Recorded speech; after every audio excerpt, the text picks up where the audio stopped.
Naveed Akram, penyerang di Australia semalam didakwa bukan penduduk Pakistan. Sebaliknya, bekas askar IDF. Saya dah jumpa benda ni semalam tapi tak berani keluarkan sebab belum sahih.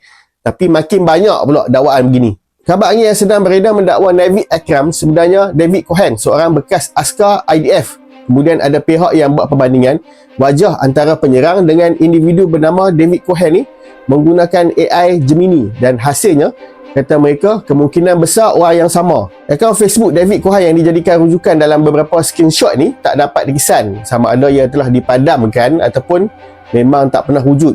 Tak dapat dipastikan. Dalam masa yang sama, ada orang share data daripada Google Trend. Nama Naveed Akram pernah dicari dari negara IS sebelum hari kejadian, sekaligus menimbulkan tanda tanya.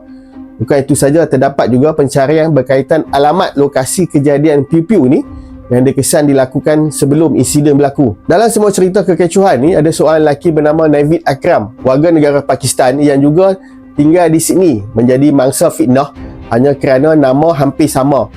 Gambar daripada Twitter diambil dan disebarkan sebagai penyerang di pantai Bondi. Dia terpaksa buat video dan menjelaskan situasi sebenar. Tapi kalau tengok tu, adalah iras-iras tu. Dia ni baru habis master di Australia dan sekarang baru buka kedai kereta sewa di Sydney.